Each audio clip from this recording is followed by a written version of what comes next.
Turkey will take the Idlib matter into its own hands, and the military operation in northwestern Syria is simply a matter of time, President Recep Tayyip Erdogan declared on February 19th. Erdogan said that Turkey is not satisfied with talks on the matter with Russia, and it will not leave the region to the Assad regime and its backers.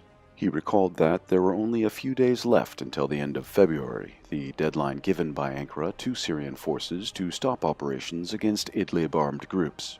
If the Syrians do not withdraw, Turkey promised to attack and push the Syrian army back from the areas cleared from militants. Erdogan's last warning came as Turkish media outlets were broadcasting news showing how columns of Turkish troops and vehicles were moving towards the border with Syria.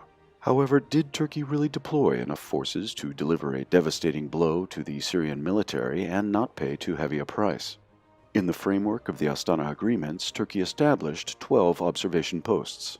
As the Syrian army was advancing into Idlib, Ankara created a plethora of additional military positions in a failed attempt to stop the collapse of the militants' defense. These efforts brought the total number of Turkish military installations in the region up to 27. Judging from various footage, there are between 12 and 24 soldiers as well as 4 to 6 military vehicles at every Turkish post located within the areas currently controlled by the Syrian government. The recently created posts are much stronger and can be described as real military positions with battle tanks, howitzers, mortars, and fortified structures. The estimated total number of military equipment deployed by the Turkish armed forces in Idlib stands at 3,000. Since February 2nd, Turkey deployed 2,315 trucks and military vehicles as well as 7,000 soldiers. Meanwhile, Turkey has positioned approximately 30,000 troops along the Syrian border in case of an escalation. The equipment and weapons that are being delivered include armored trucks, MRAPs, armored personnel carriers, battle tanks, ATGMs, various artillery pieces, and rocket launchers. Army troops are also reinforced with a notable number of special forces.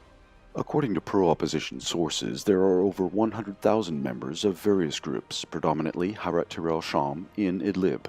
These groups are already actively taking part in the fight against the Syrian Arab Army. However, the real mobilization potential demonstrated by these factions during the recent battles does not exceed 10 to 20,000. In comparison, during Operation Euphrates Shield, in which Turkey struggled greatly, it deployed approximately 8,000 soldiers, in addition to approximately 11,000 Syrian opposition fighters against 7,000 ISIS militants. This operation became widely known for large casualties among Turkish soldiers and proxies, as well as a large amount of military equipment, including Leopard 2A4 battle tanks lost during the Battle of Al-Bab. Another example is Operation Olive Branch that involved around 6,000 Turkish troops and 20,000 Turkish-backed fighters against approximately 20,000 Syrian Democratic Forces and allied fighters. However, Kurdish armed groups did not engage Turkish-led forces in intense open or urban fighting and opted to retreat from the region after weeks of artillery and air bombardment. Since then, Ankara has been trying to consolidate control over the area and put an end to constant attacks on its forces from the remaining YPG cells. Finally, Operation Peace Spring, which began in late 2019, reportedly involved 15,000 Turkish troops and 14,000 members of proxy groups. It also went without a significant open resistance from Kurdish groups and was frozen with the Syrian army and the Russian military police deployed in the area. It would also be useful to note that both ISIS and Kurdish formations targeted by Turkey were outnumbered in the area of operations, suffered from a lack of modern weapons, heavy military equipment, artillery, and had no means or measures with which to combat the Turkish Air Force. No intense fighting took place in large urban areas. Despite this, the aforementioned operations became a real challenge for Turkey and its proxy groups. Therefore, it is unlikely that the Turkish forces currently deployed in Idlib and northwestern Syria will be enough to turn into reality Erdogan's threats and promises.